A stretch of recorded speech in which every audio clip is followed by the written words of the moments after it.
The album and the rest of the episode is Bill heavy. Like Bill, heavy. Hey. Ooh. Man, that's just not right, man. The album. I got a blub blub too. I can say it. That's not how that works, okay? Sure it is. I can make all the fat jokes I want. I have a fat friend. I'm fat too. I can make all the fat jokes I want. Anyway, the album is the debut album by the great Mercyful Fate. The album is called Melissa. Released in October of 1983. This is the first album that was ever released on Roadrunner Records. And it was also the first Mercyful Fate effort to get an official release in the United States. They had an EP before this, but you were only able to get it as an import or a bootleg. Mm-hmm. Okay? Highly sought after import and bootleg back in the day.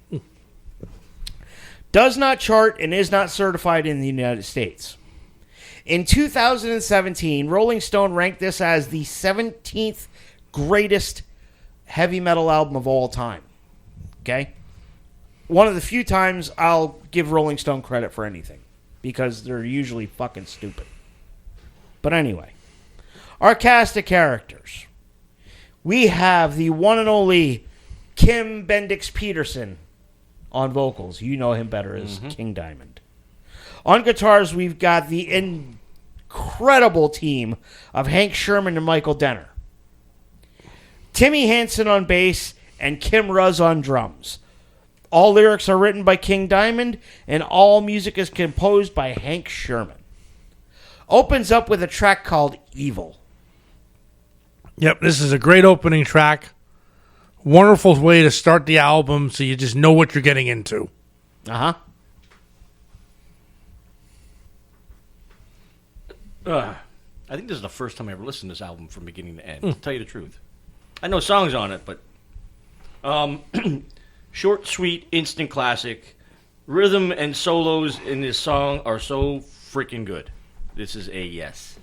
Gets a yes from me. Great opener. Almost an Iron Maiden feel to the music. It's got that early Maiden, Paul Di'Anno era Maiden feel to it a little bit, in my opinion. Blistering guitar solos. Hank and fucking Michael Denner are incredible players. Track number 2. You've Been Hit by the Curse of the Pharaohs. Yeah, this is one that I just remember the first time hearing it. It completely blew me away. I mean, it just took me back right like a freaking time machine. It's like, I fucking love this song. Yeah. Another classic riff / song. Great story. It's a great story song. Very powerful. This gets a yes. It's a yes from me. One of my all-time favorite Mercyful Fate songs. This is... King Diamond writes incredible fucking lyrics. He will take you on a ride with him. There's a reason why he has written some of the greatest concept albums in history. And his concept albums and concepts don't just stick to one album. They will go through multiple albums. And in the case that we'll talk about later, multiple musical acts.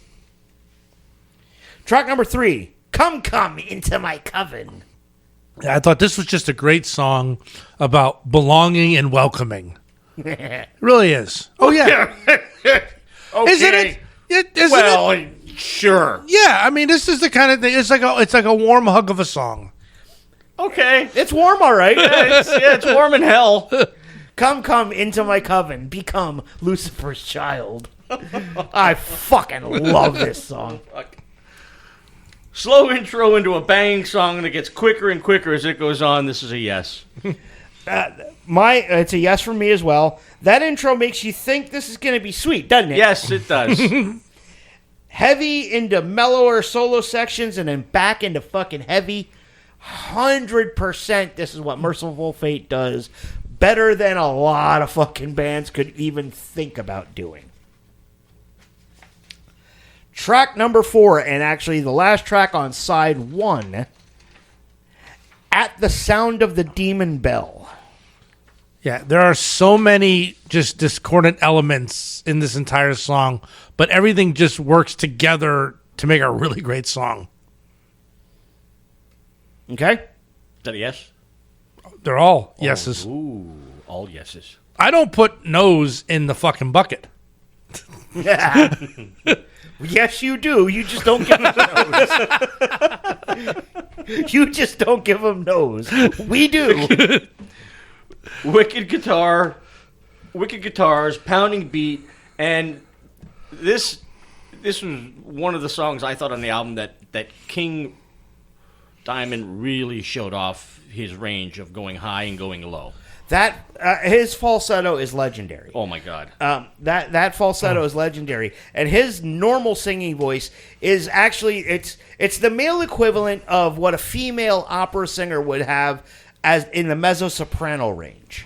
That's where King Diamond's normal voice lies, and it's so fucking powerful. Mm-hmm. I give this one a yes as well. Musically outstanding, lots of cool tempo and time signature changes. These guys are just so fucking good at this. It's an evil album that sucks you in, and I love that. I love that. Now we're going on to side 2, Black Funeral. Yeah, this was my second favorite song on the album. Like right after Curse of the Pharaohs. This is like my second favorite. I love this song so much. This was just a pleasure to just sit and listen to. Mm-hmm. Once again, short and sweet, but awesome freaking guitars again. This is a yes. It's the only single on the album. Short and to the point. Great song. Absolute yes. Track number 6. Here we fucking go. Satan's Fall. Yeah. Now this was long, but it didn't feel long. It did feel like a bunch of ideas that just kind of kept, going over and over together, but everything just like fit well. They tell a story about this song. Hank Sherman was writing this. And kept writing and it. just kept writing and kept writing and kept writing. And the other guitarist is trying to practice it and learn it, and he Hank, kept adding more. And Hank adds more to it. But yeah, fucking... There's 11 or 12 different parts to this song. And that's why this gets a meh. This probably could have been broken down into different songs instead of them putting different music in between each section and continuing it on and on and on. I probably listened to this album 4 or 5 times. After the second time, this album got cut down to 30 minutes because I just skipped this one. Great music, great lyrics, but way too long. Too many musical changes, and that's why I gave that a meh. If it would have broken it down, it might have been but that's just my opinion. This is over 11 minutes, but it does not drag. There are so many different parts of this song. It could have been made into 2 songs, but I still absolutely love the way that this is written. Don't ever change the way Satan's Fall is done. Don't do it. It's a yes. I fucking love this song. And the album ends with the title track, Melissa. Yeah, and this was just a beautiful song to end the album. Absolutely wonderful. He's still looking for that damn skull. Yeah. Yeah, the skull got stolen at one of their early gigs, and they never were able to recover the Melissa skull. All right. Almost a love ballad here, but picked up halfway through. I got a Sabbath found from this. Oh, yeah. And this was a great closer. This is a yes. It's a yes from me as well. It's the first introduction of the Melissa character, who comes back multiple times over the course of King Diamond's career. At least a Melissa character. Because if you go to the stuff on Them and Conspiracy, what's his sister's name? Melissa. Okay. But no, Abigail is in there in my head. I know, that's the worst part. Abigail was in my head. I just want to scream at Abigail, but I know he wants me to say Melissa. Abigail, I know you're in control of my brain. Abigail. No, Melissa is his sister in the in the them universe. This Melissa makes an appearance again on In the Shadows. Oh, Okay. Melissa, you're in my dreams. You're with me every day. I will never forget your night. Do you remember the magic nights? I will never forget your smile. Do you remember the time we had? Great stuff. That one should go in the fucking bucket. All right. Hang on. Got one more story before we get to our final thoughts. In March of '84, they started their UK tour supporting your boys, Manowar. Oh, yeah. Yeah, they got fucked. Originally, 11 shows were booked, but it turned out Mercyful Fate would only play one. The first and only show took place at St. Albans City Hall in Herefordshire. The main act crew did not leave Mercyful Fate time for a sound check or to properly set up their equipment. Manowar's sound engineer even tampered with Mercyful Fate's soundboard during their performance, which reduced them from 45 to 25 minutes. Manowar refused to comply with Mercyful Fate and Roadrunner's request for better treatment, which forced them to leave the tour at a great financial loss to themselves, not to mention disappointment of the British fans. For reason number 6,843, fuck Manowar. There's a guy on a Facebook group I'm a member of, a Headbangers Ball Facebook group I'm a member of. His screen name is Man of Warriors. Oh, God. And he keeps putting up, what's the best album from this year? And of course, one of them is some hunk of shit by fucking Manowar. Fuck you and feed you fish heads. Fuck Manowar. Like, he put up a thing. Who's the best singer of the bunch? He put up Bruce Dickinson, Ozzy Osbourne, Ronnie James Dio, and Rob Halford and Eric fucking Adams. One of these things is not like the other. One of these things just don't belong. And it's the fucking cock garage that sings for Manowar. Fuck Eric Adams, fuck Manowar, and fuck Man of Warriors while we're at it. Oh, No. they're not called Man of Warriors. No, they're that's called his screen name. They're called Fan of Wars. No, that's his screen name. That's his screen name, and they might be Man I of wonder if Warriors. that's the guy that actually got you in the comments the one day. I don't fucking know. I don't know, and if it is, fuck him twice. Damn. So, what's your final thoughts and rating, Bill? Well, see, I can't remember how I got into King Diamond. It's probably like reading Metal Edge or some shit like that.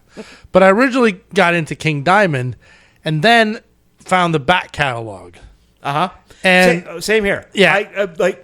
I hang on. Actually, I'll tell mine later. yeah, and when I found this album, it was like it became just one of my favorites, and I can still remember like my first hearing Curse of the Pharaoh.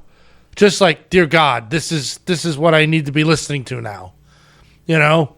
And it was a little bit before I got into death metal, a little bit before I got into extreme metal. It was like this was like the basis. So, you know, and you can hear so many great elements in this album that would inspire future musicians. So I give this one a 9 out of 10. Okay. Good shit. Jimmer. I had to listen to Mercyful Fate by Metallica after I heard this album. They're medley from Garage Inc. Yeah, and I actually found a video of them performing with King Diamond. Yes, well, and all the members of Mercyful Fate sans the drummer in San Francisco. I was like, holy crap. But I don't have any Mercyful Fate albums. I don't have any King Diamond albums. And No, we could fix that. I know. I'm just I fucking love this album. This album was really, really good. Other than that one song that I just thought was a little too long, this is getting a 9. Okay. Oh, did I say what my rating was? You said Yeah. 9. You Okay, said good. I've always been a big fan. I like Bill. My introduction was King Diamond, his solo stuff. I'll never forget it. It was around Christmas. I'm watching Headbangers Ball, and I see the video for Welcome Home. Oh, yeah. I went to it was just after Christmas because I had Christmas money. I went to Galaxy of Sound the next day. I bought them. I bought Don't Break the Oath, and I bought Melissa. And I've been hooked ever since because the guy at Soundcheck or at not Galaxy Sound. At Galaxy of Sound, which later became Soundcheck. He's like, you know that guy used to sing for a band called Mercyful Fate? I'm like, really? And I went and I fucking grabbed 2 Mercyful Fate albums. And there it goes. Great jumping off point as their debut. This is a fucking phenomenal record. There's no bad Mercyful Fate records, in my opinion. This one, I'm with you guys across the boards, 9 out of 10. Nice shit. And that review was brought to you by Up Your Ass with a Cactus Productions.